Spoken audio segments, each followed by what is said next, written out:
And you're live. Hi, I'm Amanda Justice. I'm the author of A Wizard's Forge.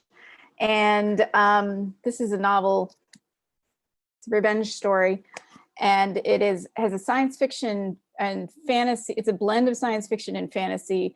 It's set on a lost space colony in the far distant future from Earth.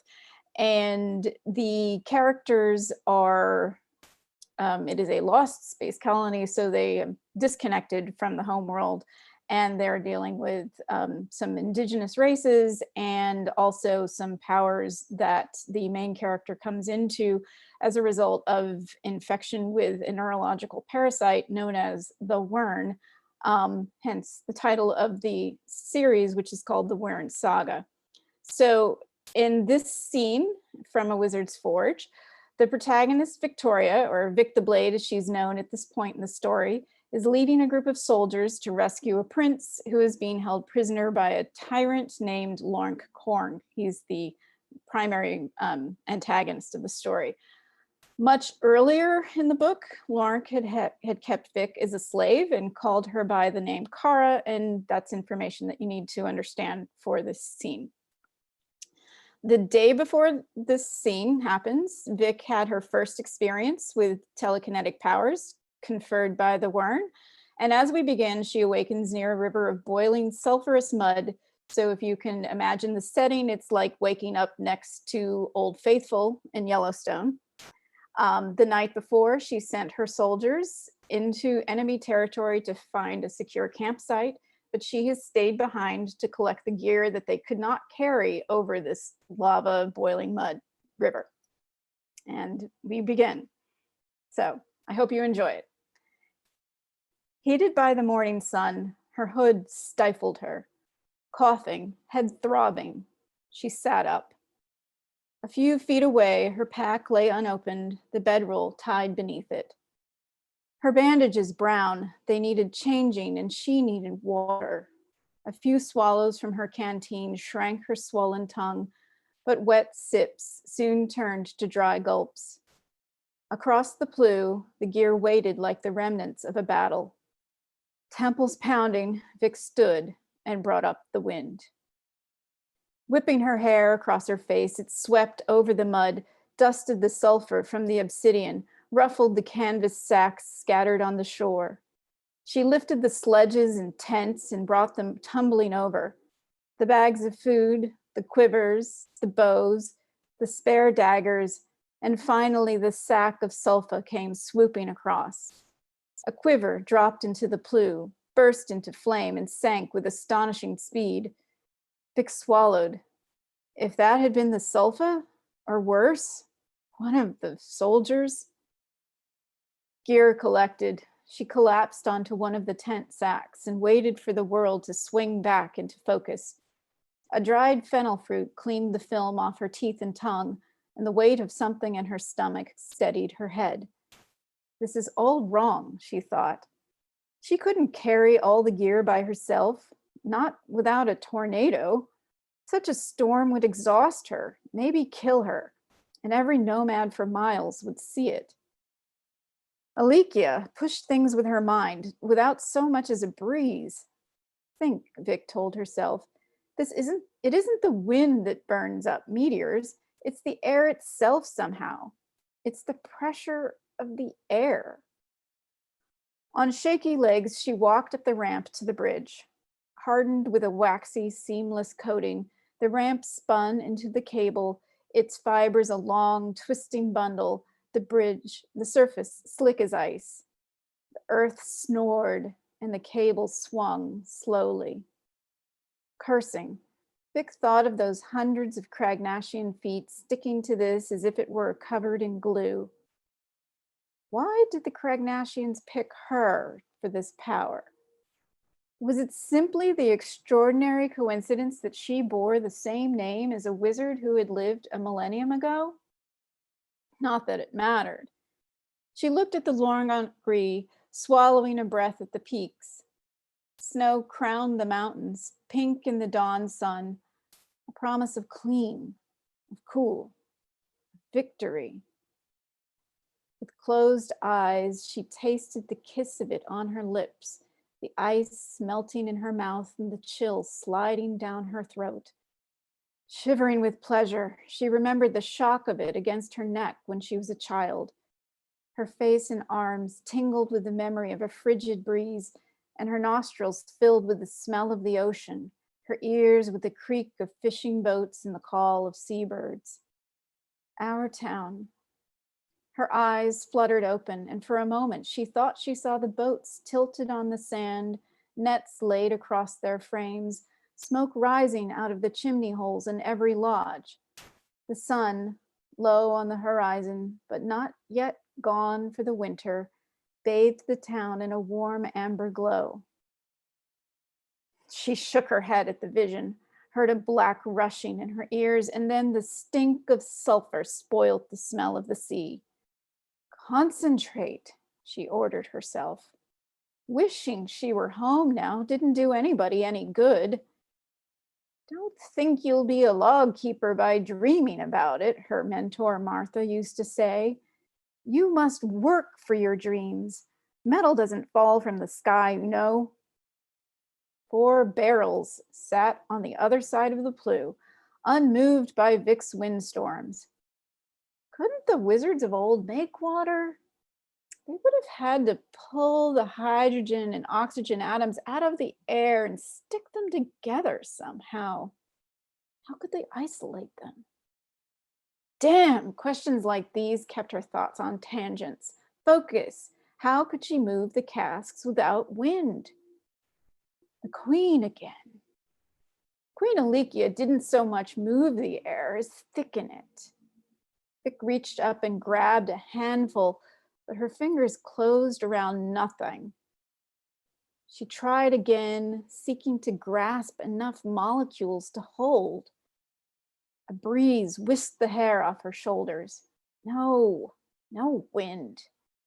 Telepathy and telekinesis, mind speech and wizardry. Both powers of the mind, both subject to the state of mind.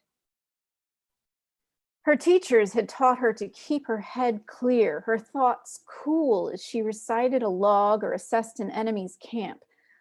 But Lornk had taught her how to release her mind and live in the physical moment.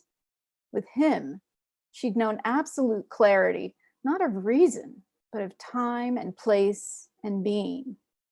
Her fingers bent, wrapped around something solid.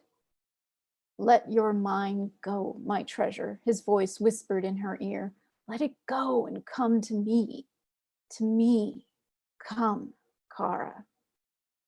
Skin at the back of her neck cold. She reached with her left hand, felt substance beneath those fingers as well. Her right hand reached higher. Standing, she tried a foot. The rungs of a ladder formed beneath her weight. She let go and hung in midair, supporting herself with the energy of the matter surrounding her. Telekinesis, wizardry. Who cares what you call it? She shouted as loudly as her lungs could manage. Victoria, Kara, just names without meaning. With a rush of fey laughter, she flung herself across the Plough, picked up the water barrels, stacked them. Then she jumped to the top and danced an angry jig, facing the mountains. I'll come to you, Lornkorg, she shouted. I'll come as Kara and I'll spit in your face. The earth rumbled, and she lifted the casks, lined them up, and marched them across the lava. Her throat ached for the water sloshing inside. Her loins ached for Lornk's caress. I am not yours, she screamed, with each word shooting a cask into the sky. Each shrank to a speck against the azure, then hurtled back, growing to the size of a fingernail, of a thumbprint, of a palm, of a head. They'll smash, she chided herself, and thickened the air beneath each to land it gently. Casks safely aground, she rocketed up, closing her eyes to the sting of rushing wind.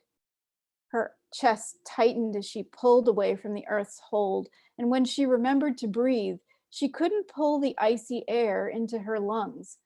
At last she stopped and saw the Plough winding out of sight in the south and the blue smudge of the ocean to the north. From here, the earth bent away from her, but directly below, the Lornoch Ree beckoned with its white peaks, a mother welcoming a hungry child.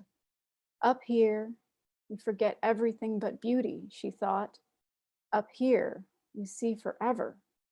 She held herself there, shivering and growing woozy in the frigid space, but entranced by the gold and blue hues of the land beneath her. Finally, eyes dry and lungs burning, Vic dropped back into life. As she neared the land, the fire in her chest mellowed and deepened, became the black heat of Lorn's touch, pressing, releasing, controlling her breath, controlling her. Sinking on weak knees beside the barrels, she fought the white spots blooming and shredding behind her eyelids. "What are you?" he had asked. "I'm a log keeper. I'm the blade. I'm a wizard." Mud hissed as the earth began to shake again. Heat bubbling, she staggered up, dizzy, fighting Carr's craving, embracing Victoria's power. Knocking against each other, the casks hopped across the undulating rock. "I am not yours," she cried again at the mountains.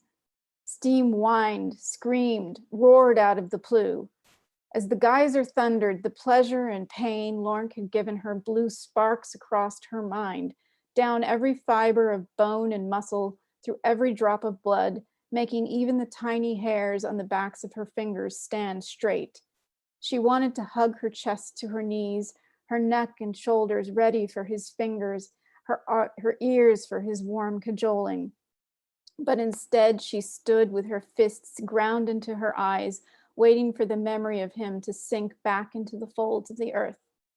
As the last drops of mist cleared, Vic wept, her sobs loud after the eruption. And that was a scene from A Wizard's Forge. I hope you enjoyed it. And we will see if there are any questions, if anyone's here. Okay. So I don't see any questions, but I suppose I can spend the rest of the time talking about Wizard's Forge. And let's see. Oh, I do see a question. Okay. So is this the book the start of a series? Well, yes, it is. It is the first book in the Wern saga. The second book will be coming out in October. It is called A Wizard's Sacrifice, and it is basically A Wizard's Forge is more or less an origin story. You could think of it that way in the sense of a comic book sense. And A Wizard's Sacrifice, which is the sequel, will tell the tale of Vic realizing the destiny that was hinted at in A Wizard's Forge. A Wizard's Forge, where the creature, the Cragnashians, are the indigenous species on the planet, and they gave her a sort of a potion that allowed her to access the telekinetic powers that are provided by the Wern. But they told her that she was somebody called the One in their mythology, and that is something that is explored in A Wizard's Sacrifice. So there's a prequel story that's available on on BookFunnel. Thank you. There's a prequel story that's available on BookFunnel, and it is a story that tells gives a kind of a background. At the time that A Wizard's Forge takes place, wizards, people with telekinetic powers are extremely rare. There's only Vic, and the queen of the nation that she fights for is a woman named Queen Alekia. They are the only two people with these powers in the entire world. However, there had been a time 1,000 years previously when wizards had been extremely common. You could hardly walk down the street without running into one, but it was a very chaotic and dangerous time because these neurologic parasites cause madness and all sorts of problems, and basically there were wizards just running rampant, killing people indiscriminately, and terrible things were going on. And because of that, there was a group of 12 wizards came together and said, we got to get this situation under control. And their solution was a genocide against everyone in the world that had this power except them, the 12 of them, conveniently.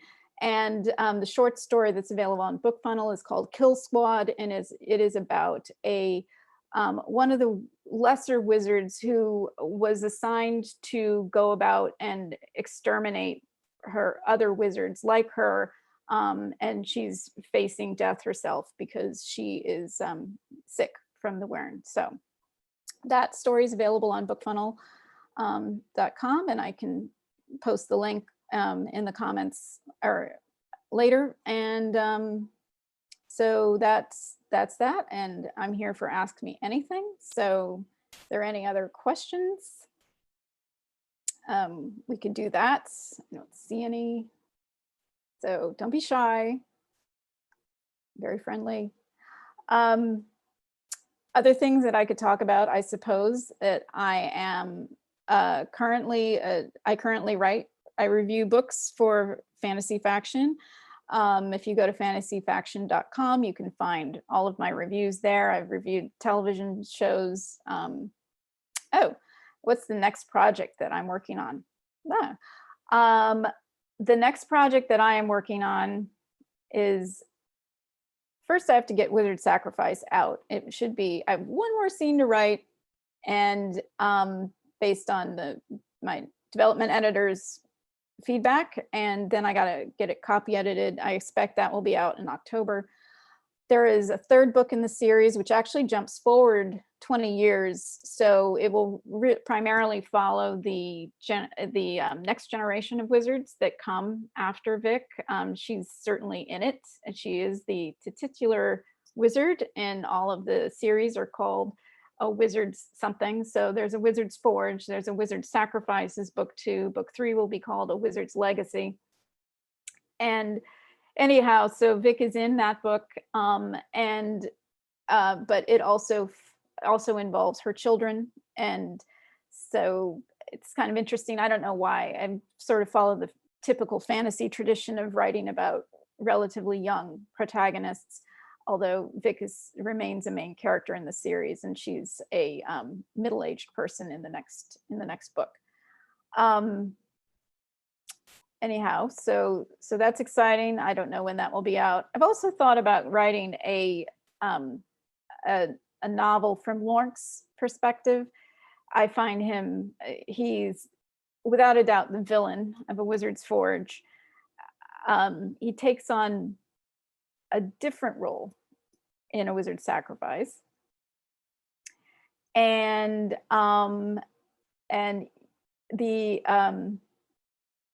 I've always wanted to sort of tell his side of the story. He does despicable things. He is a man without conscience at all. But his deal is, what I find fascinating about him and what I wanted to explore with him is kind of like a bad person who does good things. I mean, he does plenty of bad things, but his motivations are good. And I kind of wanted, and they're genuinely good. He genuinely wants to save humanity from a threat that they face, but he just goes about it in a very unconventional way. And a main conflict in A Wizard's Sacrifice is between him and a character named Ashel, who's the main character, the secondary protagonist of Wizard's Forge. And in A Wizard's Sacrifice, Ashel and Lorne have to confront each other because Ashel has to basically team up with Lark to achieve something, but he hates it every step of the way because Lark is the opposite of he represents everything that Ashel hates. So that's something that Ashel has to deal with in a wizard sacrifice. So, and I'm wondering, okay, so I was also a little bit more about me.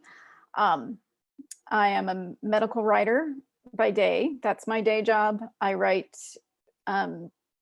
articles for the peer-reviewed literature and on behalf of physicians who and clinical trial reports and so forth. So I bring that scientific background and the medical knowledge into my work as much as I can. I enjoy doing that, and that I also write from that place where fantasy is sort of informed by science, and I have pseudoscientific reasons for my magic system. And so, let's see. I'm trying to fill my time here. I've got about 10 minutes to go. So I was saying I write for fantasyfaction.com, so you can find my reviews there. I'm a big television watcher. And yeah, so I encourage you to do that. Don't forget to go to CorinCom2020.com and check out the Artist's Alley. You'll find a virtual booth of my stuff there. And you can also check out all the other terrific stuff. So I'm actually going to wrap it up. So thank you for coming, and thanks for your questions. And I will see you at the rest of the con. Bye.